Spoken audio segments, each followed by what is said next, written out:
O que compensa terceirizar na minha startup?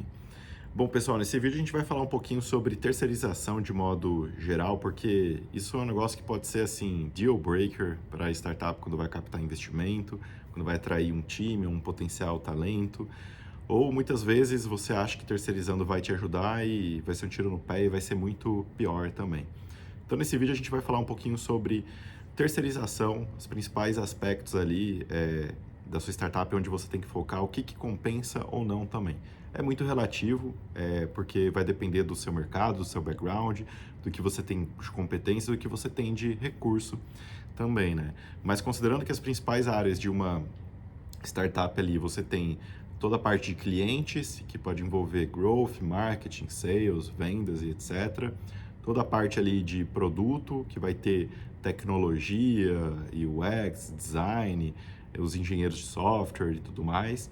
Tem também uma parte ali de people, de pessoas, atração, retenção de talentos e um outro bloquinho ali também de capital, né? Relacionamento com investidores e tudo mais. Eu gosto de dividir as startups nessas quatro áreas para simplificar e nesses quatro públicos, nessas quatro coisas grandes aí também. Então, cliente, time, produto e investidores. Terceirizar puramente qualquer uma dessas etapas 100%, eu acho que não vale a pena. Então, vou terceirizar totalmente a minha estratégia de go-to-market. Vou contratar uma agência de lead gen, vou contratar uma agência de marketing e tal. Vou terceirizar completamente o meu time de tecnologia, time de produto e tudo mais. Não vai valer a pena. Vou terceirizar o meu fundraising, vou contratar alguma boutique para fazer o valuations, projeções, roadshow, etc. Puta que pariu, desculpa o palavrão, mas isso é horrível. A maioria dos top tiers investors não gostam disso. Inclusive, as chances de você captar ali com os VCs mais reconhecidos do mercado é baixíssima quando você faz isso também. E um outro ali de time, você, vamos supor, fazer toda a terceirização do seu processo de people, seja de atração, retenção e engajamento dos colaboradores também. Nenhuma terceirização 100% completa de uma dessas áreas vai ser benéfica e vai valer a pena.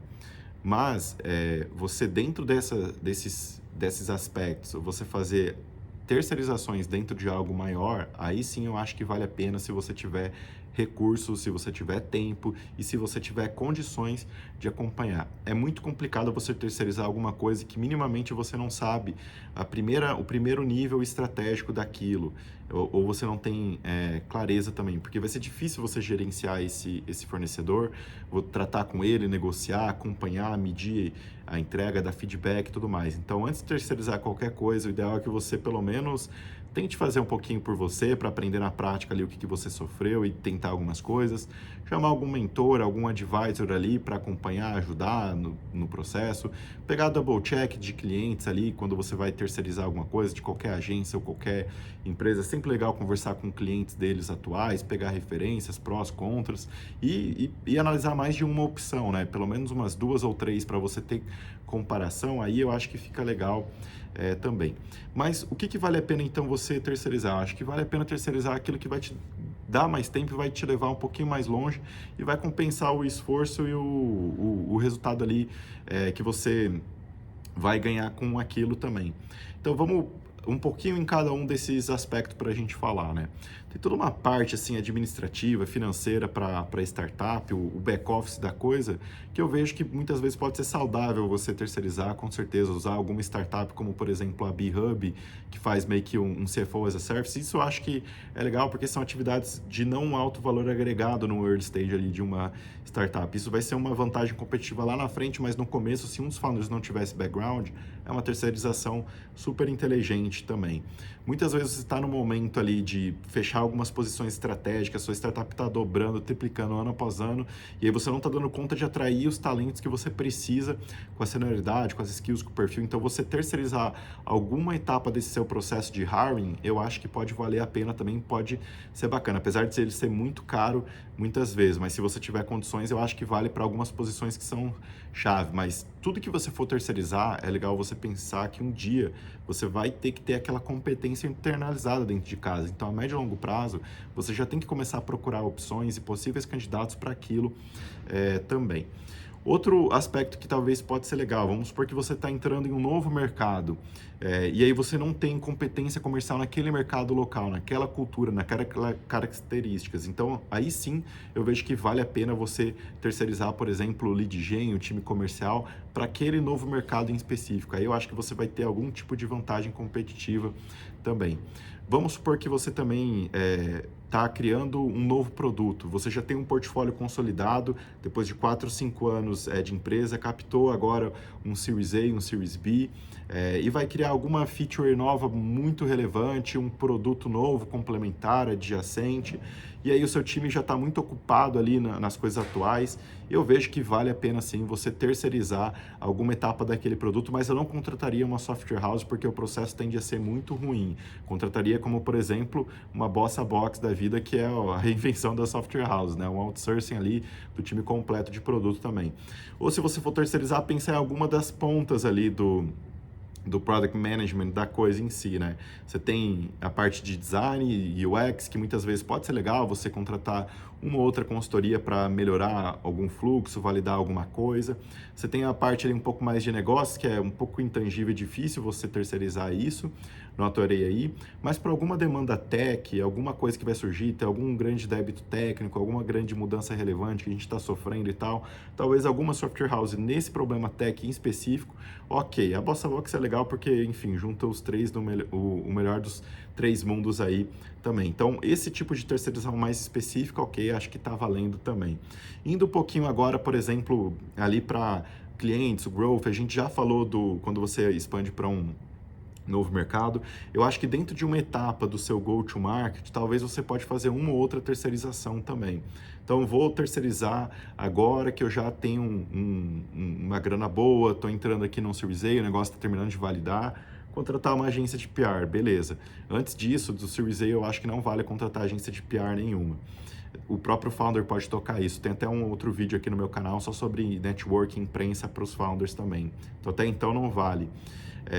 Vou contratar alguma agência para melhorar aqui a otimização da minha landing page, o visual da parada, enfim, conseguir converter mais, tal, ok. Contratar alguma agência que vai fazer um pouquinho de mídia paga ali para mim, ok. Contratar uma agência que vai gerar o lead, mas depois o meu comercial entra.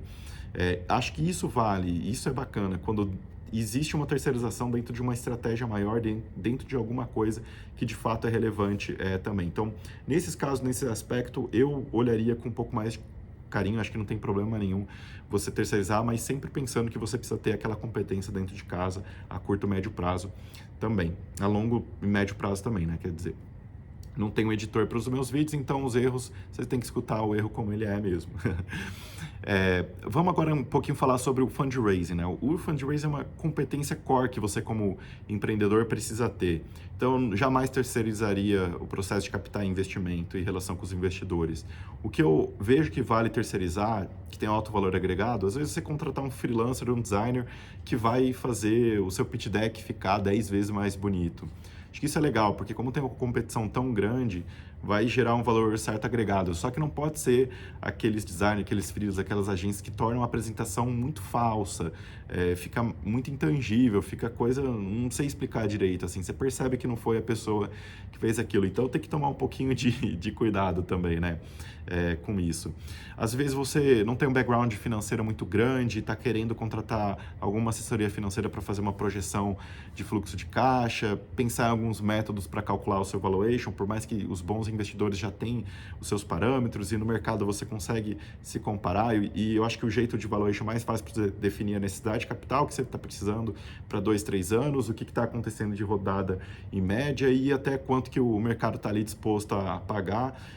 Acho que o conjunto dessa obra não tem muito como fugir isso, então não precisa ficar fazendo 1 milhão de método também. Então, em alguma coisa específica desse processo eu acho que vale também.